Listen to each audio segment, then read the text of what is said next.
언론은 기본적으로 두 개의 핵심적인 기능이 있습니다. 사회적인 기능이고 존재 이유가 있습니다. 두 가지입니다. 핵심적으로. 하나는 사실 보도입니다. 있는 사실 그대로 전달하는 사실 보도입니다.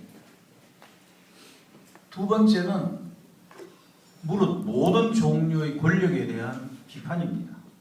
비판 기능입니다. 그 권력이 정치 권력이든 자본 권력이든 사회 권력이든 문화 권력이든 언론 권력이든 학원 권력이든 종교 권력이든 그 어떤 권력이든 비판을 해야 됩니다. 왜냐하면 비판하지 않으면 권력은 부패하게 되어 있습니다. 어떤 권력이든. 우리 지금 대한민국의 종교 권력들 보십시오. 얼마나 부패했습니까? 4대강 두고 보십시오. 저거 큰 사단 벌어집니다. 왜? 지금 언론이 제대로 4대강 보도합니까? 비판합니까? 파헤칩니까? 그러니까 권력이든 정책이든 제대로 비판하지 않으면 부패하고 썩게 되어 있습니다. 그거는 만고의 진리입니다. 절대 권력은 절대 부패합니다. 그 두 가지 기능이 1970년에 입사했을 때 없었거든요. 없었습니다. 그러니까 언론이 아닌 거죠.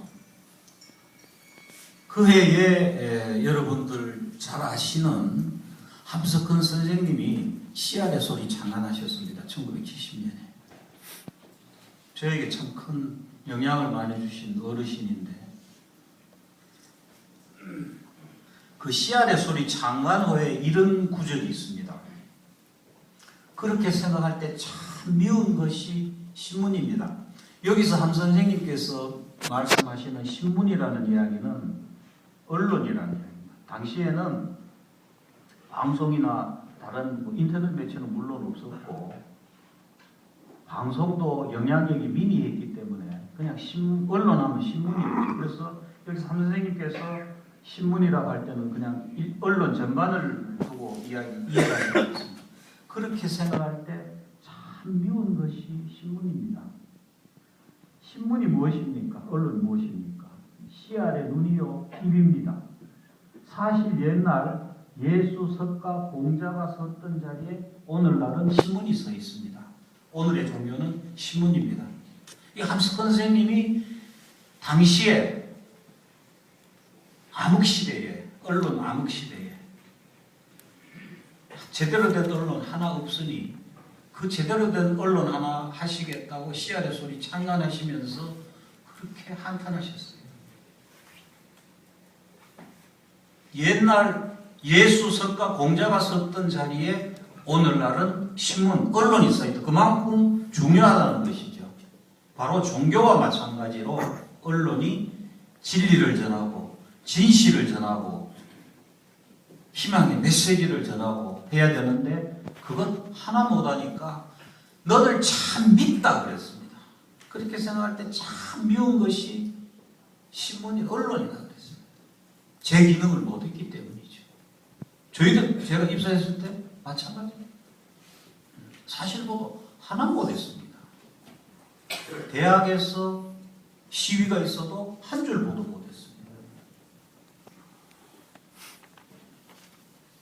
노동 현장에서 얼마나 처절하게 싸웠습니까? 당시에 원풍모방, 동일방직 그 노동자들 처절하게 싸웠어도 한 줄도 신문에서 보도 안 됐어요. 전태일 분신자살할 때 자기 소식이 신문에 나기를 그 전에 이 청계천 노동자들의 그 참담한 사실이 알려지기를 얼마나 간절하게 바랐습니까? 한 줄 안 났습니다. 그러니까 언론이 아닌 것이죠. 사실 보도 안 하면은 언론 아닙니다. 비판 기능 없으면은 그것 언론 아닙니다. 그냥 홍보 찌라시죠. 그렇지 않습니까? 비판이 없으면. 제가 그렇게 이제 매일 막걸리 마시면서 이 좌절하고 체념하면서 그냥 기사 생활을 했는데요. 1973년에 3년 4년 그 즈음에 그 그 대학가에서 데모가 있기 시작했습니다. 그 72년 10월 유신의 그 벽이 정말 엄청나게 두터운 바위처럼 도저히 범접할 수 없는 큰 바위라고 생각했던 그 유신의 거대한 바위를 향해서 대학생들이 나와서 데모했어요. 그때 데모는 어떻게 됐습니까? 그냥 잡혀가서 구속되거나 제적되거나 강제징집 그렇게 됐지 않습니까? 제적되고 고난은 그냥 자동으로 오는 것이었어요. 그 어려움 다 희생하면서 대학생들 데모했거든요. 노동자들도 치열하게 싸웠고요. 종교계에서도 신부님들, 목사님들, 불교자, 그 다음에 해직 교수도 많이 싸웠습니다. 근데 전혀 언론에 한 줄도 보도가 안 됐습니다. 아마 많이들 이제는 잊어버리셨을 텐데 당시에요. 국회에서 대학에서 일어난 데모 가지고 정부 질문하고 답변 내고 할 때 그거를 신문에 보도할 때도 데모라는 표현 못 썼습니다. 시위라는 표현도 못 썼습니다. 학원 사태라고 그랬습니다. 학원 사태. 관제 용어입니다. 이 전달하는 과정에서 그를 중성화시켜서 영향력을 주기 위해서 중성화시키는 겁니다. 학원 사태. 물가 인상이라는 표현 그때 못 썼습니다. 왜? 박정희 씨가 물가 인상이라 그러면 국민들이 심리적으로 인상, 이 부담감을 가지고 심리적인 압박을 느껴서 이게 물가를 올린다. 그래가지고 물가 인상이라는 표현을 못 썼어요. 물가 현실화 그랬습니다. 그랬습니다 그때. 김대중 당시 야당 지도자, 김영삼 당시 야당 지도자 이름 없었습니다. 그때 신문에 이름 못 냈습니다. 어느 제야 인사 기억나시죠? 그때 어느 제야 인사라고 그랬습니다. 이름 없었습니다. 그런 시대였어요. 이제 제가 사건 기자를 할 때인데요. 제 대학에서 제가 다니던 모교에서 이제 시위가 있었습니다. 여러 군데 다 있었지만. 이제 명색이 그래도 현장에는 갔습니다. 사건 기자가. 취재해서 보도는 되지 않지만은 그래도 그 사건에 요약해서 안에다가 데스크 보고를 매일 했습니다. 오늘 어느 대학에서 이렇게 데모가 있었다.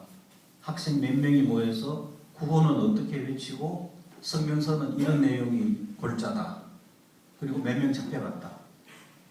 이런 식으로 보고는 했습니다. 그래서 가면은 그 현장 가서 그래도 꼭 성명서를 구하고 구호 외치는 거 적고 그랬습니다. 그런데 그때 한 3년쯤 지나니까 자기 검열을 하게 됩니다. 이거 뭐 기사 써도 안 나갈 거. 아예 기사를 안 써요. 자기 검열입니다. 그때 이제 바로 그 즈음에 제 모교에서 데모가 있어가지고 바로 그냥 보고용 취재를 하러 간 것이죠. 성명서도. 그래 갔더니 후배들이 이미 이 데모를 끝내고 전부 도서관에 가서 농성 중이었습니다. 그 농성하면서 앞에 의자로 바리케이트를 전부 쳐놓고 접근을 못하게 했습니다. 이제 성명서 얻으라고 농성장으로 접근을 했더니 그 바리케이트, 의자로 친 바리케이트 앞에 이런 쪽지가 하나 붙어 있었어요. 개와 기자는 접근 금지. 개와 기자는 접근 금지라고 딱 붙어 있었어요. 저 참 부끄러웠어요. 그거를 보는 순간 제 심정은 참담하게 이럴 데가 없었고 부끄러워서 견딜 수가 없었어요. 개가 된 겁니다. 개지요. 기자가 제 기자 노릇 못하면은 기자 아니죠.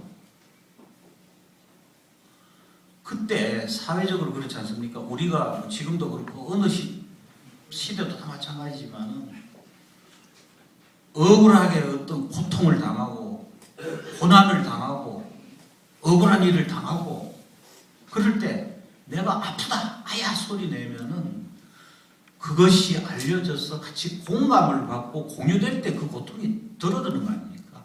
그리고 그것이 우리 공동체를 위해서 도움이 될 때는 그걸로 보람을 느끼는 것이고요.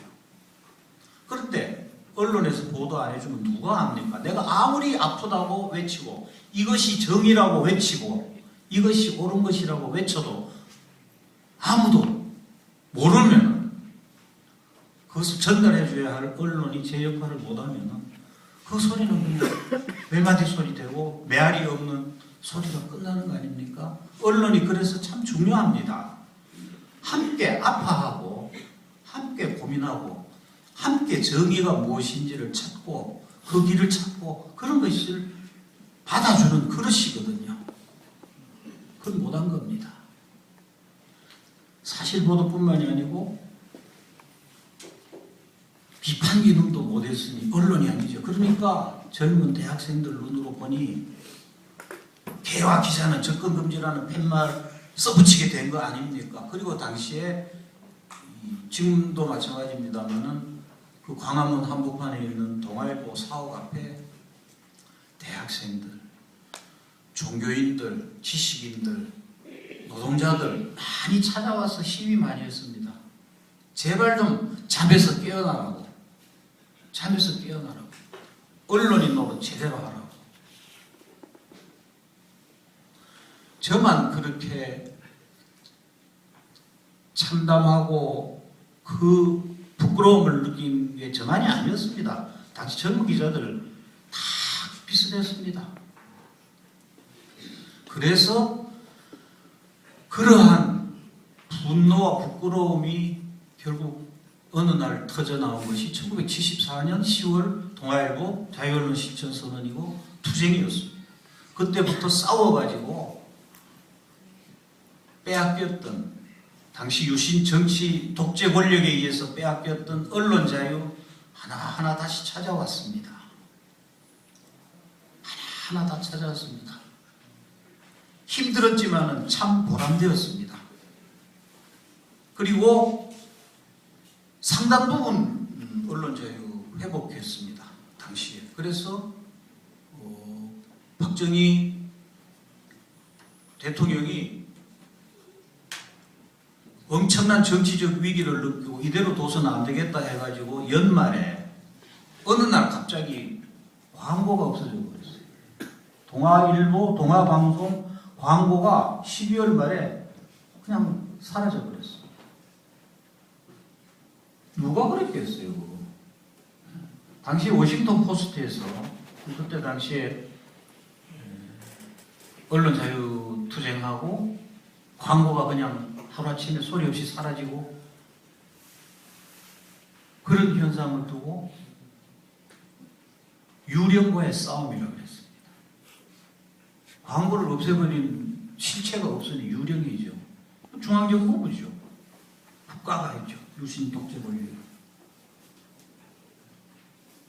2008년에 갔어야 비로소 과거사 진상규명위원회에서 동아 광고 사태하고 저희들 해직된 것이 국가가 책임이 있다라고 비로소 판단이 나온 겁니다. 어쨌거나 그렇게 잃어버렸던 언론 자유 싸워서 한 뼘 찾아왔습니다. 그리고 이듬해 3월 17일 그 언론 자유 앞장섰던 사람들 다 쫓겨났죠. 저 그때 한번 목이 댕칸 날라갔고요. 2008년 8월에 이명박 대통령이 또 제목 날려서 저 해직 정권 이범입니다.